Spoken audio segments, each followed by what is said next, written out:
গাঁও গড়িয়া চাপৰিতো মাঘ বিহু উদযাপনৰ প্ৰস্তুতি গড়িয়া চাপৰি কণ কণ শিশুসকলে জুবিন গাৰ্গৰ স্মৃতিত পালন কৰিব মাঘ বিহু সুন্দৰকৈ সজাই পৰাই তুলিছে এটা ভেলাঘৰ লগতে সজাই তুলিছে জুবিন ক্ষেত্ৰৰ আৰ্হিত সমাধি ক্ষেত্ৰ প্ৰাণৰ শিল্পী জুবিন গাৰ্গৰ স্মৃতি আজিও সজীৱ হৈ আছে কণ কণ শিশুৰ অন্তৰত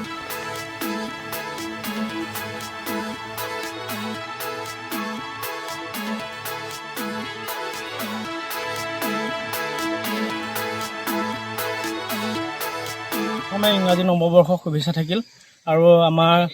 অতি আপোনাৰ স্নেহৰ ভোগালী বিহুক সমগ্ৰ অসমবাসী সুখ আৰু শান্তি হওক তাকে কামনা কৰিছোঁ প্ৰথম মানে আমাৰ ভাইটিসকলে মানে এনেকৈ আইডিয়া ক'লে যে এইবাৰ ভোগালী বিহুত আমি কেনেকৈ উদযাপন কৰিম মানে ভেলাঘৰ কেনেদৰে বনাম তেতিয়া আমাৰ জ্যেষ্ঠ কোনোবা আছিলে তেখেতসকলে যেন জুবিন দাৰ সমাধিৰ ক্ষেত্ৰটোকে নিৰ্মাণ কৰক তেনেকৈ আমাৰ এই হেৰি আহিলে ভাইটিসকলৰ মনত কথাটো আহিলে তেনেকৈ মানে এটা সমাপ্তই হ'ল এতিয়া 80% কাম হ'লেই আৰু অলপ আছে আৰু আমাৰ কিছুমান কাৰ্যসূচী আছে মাইদেউত কেনেকৈ কাৰ্যসূচী আছে তোমালোকে জুবিন গাৰ্গ বিহীন প্ৰথমটো মাঘ বিহু কেনেকুৱা লাগিছে মনত 2000 বহুত দুখ মানে অলপ দুখ আছে মনত মানে জুবিন দা এবাৰ আমাৰ মনৰ মাজত নাই বিহুটো জুবিন গাৰ্গৰে বজাব লাগিব তথাপিও বৰ এটা ভাল নাই লগা নাই জুবিন দা আমাৰ মনৰ মাজত নাইকিয়া এটা বহুত দুখ লাগিছে জুবিন দা তোমালোকৰ মনৰ মাজত আছে কিন্তু জুবিন দা বাস্তৱত নাই কেনেকুৱা লাগিছে